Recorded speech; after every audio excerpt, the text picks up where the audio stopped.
Quinn held the gun steady on Brad now, the tables having turned. His eyes flickered slowly open. The gun in Quinn's hand shook. "Go on. Shoot me. I will do what I have to," Quinn responded, taking steady breaths. Quinn pictured her children's eyes, their smiling faces when she returned home from work every night. She remembered Fred's face when he smiled at her children and his own son, Jake. Even in this precarious situation, Quinn knew she had to survive for her children and find out if Jake was indeed her missing son. Brad stood on shaky feet and rubbed at the back of his head. "You should sit down. You probably have a concussion. You hit your head pretty hard," Quinn instructed.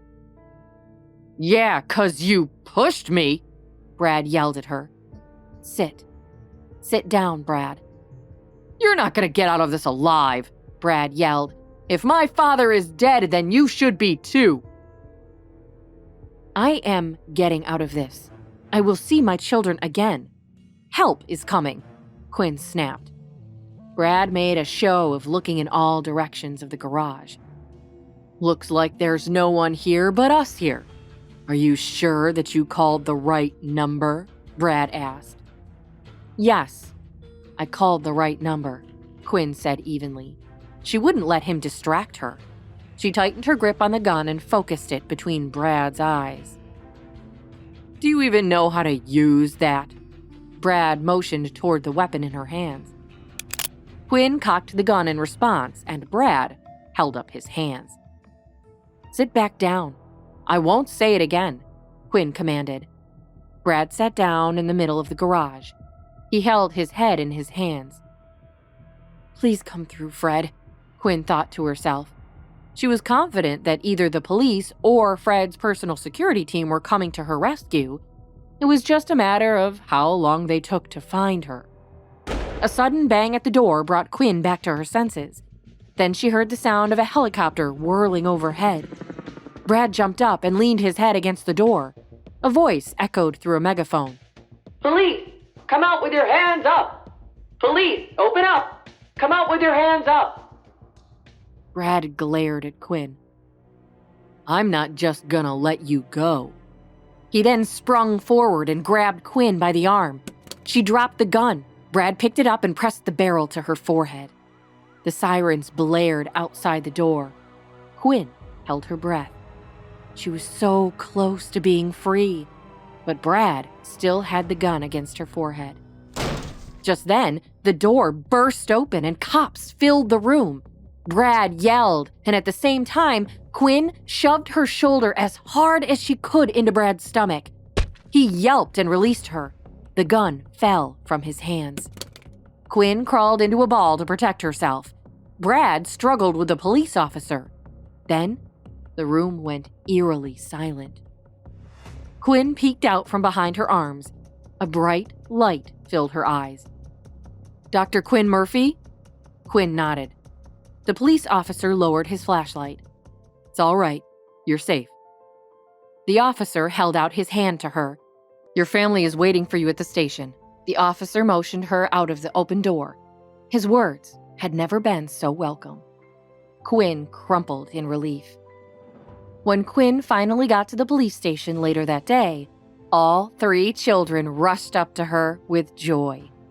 Quinn embraced them and held them tight against her chest. Fred came up behind them and opened his arms to hug them all. Everyone burst into tears. Police officers moved around them through the building, but Quinn and her family were too happy to notice. Max, Fred's head of security, stood by the front door. He stepped forward and held out his card to Quinn. "Dr. Murphy, my number. We've arranged for more security at the hospital and rides to and from work. Please, call me for any concerns, big or small." Quinn took the card. "Thank you." Fred kissed Quinn's cheek. "I'm so glad you're safe." "Mommy, please don't leave us again," Sammy cried into her shoulder. Quinn squeezed her shoulder. "I won't," Quinn promised. Denny clung to her side. "No, Mom, no more work." "He's right," Fred agreed. You should take a few days for yourself. Rest. After a few moments, a police officer approached the family. I'm sorry to interrupt, but we need to interview you, Dr. Murphy. Right, of course. Quinn followed the officer across the office lobby. She passed by a tear-stained Brad in handcuffs. Quinn stopped and stared at Brad until he met Quinn's eyes. Stay away from me and my family. You hear that? Quinn snapped. Brad looked away from her and hung his head, ashamed. Quinn leaned down and waited until Brad looked at her again. I mean it, Quinn snapped. I will, Brad mumbled. I'm sorry. Fred came up behind Quinn and squeezed her shoulder. He leaned down and whispered in her ear. Let's all stay at my place tonight. The kids don't want to be apart from you, and I don't either. Quinn's whole face lit up. I would love that. Later that night, Quinn and Fred drove the 3 children back to Fred's penthouse apartment in New York. The children were fast asleep when they arrived and had to be carried inside. Let's all sleep out here, Quinn whispered. She motioned toward the living room with a luxurious couch that occupied half the room. There's plenty of space for us all. Okay, I'd like that, Fred whispered. Quinn smiled. Fred sat on the floor by the boys, and Quinn curled up next to her daughter. I didn't think I was ever going to see you again, Fred mumbled. Quinn stared at him. He avoided her eyes. I thought I was going to have to raise these kids all alone. Fred wiped his eyes. Quinn reached out and squeezed his hand. You would have done a great job if that's what you had to do, Quinn told him. Thank you. Fred squeezed her hand back. He looked back to Jake and stroked his hair. I was most worried about Jake. He'd just gotten used to having you around. I think, if you were all right with it, that soon he might start calling you Mom. Quinn felt the tears gather at the corner of her eyes. Quinn knew in her heart that Jake was her missing son, and that all her children were finally back together again.